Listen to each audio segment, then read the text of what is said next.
Worst story I gotta say, traveling. In my first semester, there was a lot of traveling. For me to to get to the class, I had to travel for like 1.5 hour for it's actually short distance by car, but due to the lack of my own transport, I had to travel by bus. It would take me like 1.5 hour, changing two buses, sometimes with the cold weather. That's really that I gotta say is my probably the worst experience. Was when 9/11 happened. I was in fourth grade, and same time, worse than funny, it's all at the same time. But I did decide to take off my headscarf because of everything that was happening.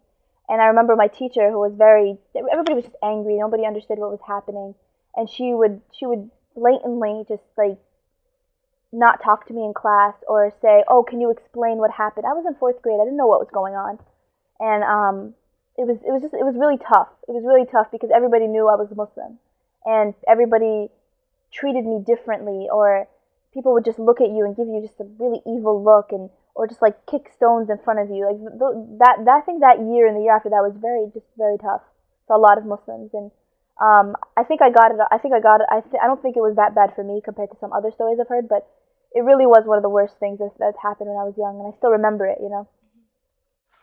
What story? The code. I mean, the code. There was a day I was in class because I live in Bridgeport and I took the bus and I was in class. I dressed really light. I think that was my first semester, and I just wore like a sweater, not thick at all.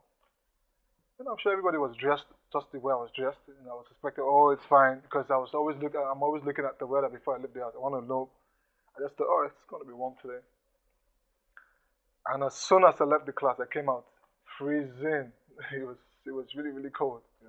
So that's pretty much. Be my car accidents. Um, my car accidents, and the reason why I hate those car accidents uh, is is that it made my family worry about me. I thank God, of course, that nothing happened to me, but it still made my family worry a lot about me, and they're overseas. They don't know if I'm really okay or not, and that kind of broke my heart, that to make them worry like that because of my I would say recklessness. Yes, now I haven't got a driving license, so um, it's hard for me to go to the campus because I have no car. I live a long distance from the campus, so it's too hard for me.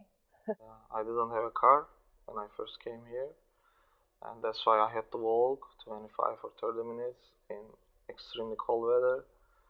And the bus schedule sometimes didn't miss the bus. I mean, I saw it like 2:40, it's gonna be there, but it didn't come to 2:40, so I had to wait in the cold for 20 minutes, 30 minutes. So it was the worst part of my Connecticut life here. And then I bought a car 1 month later, so I solved this problem.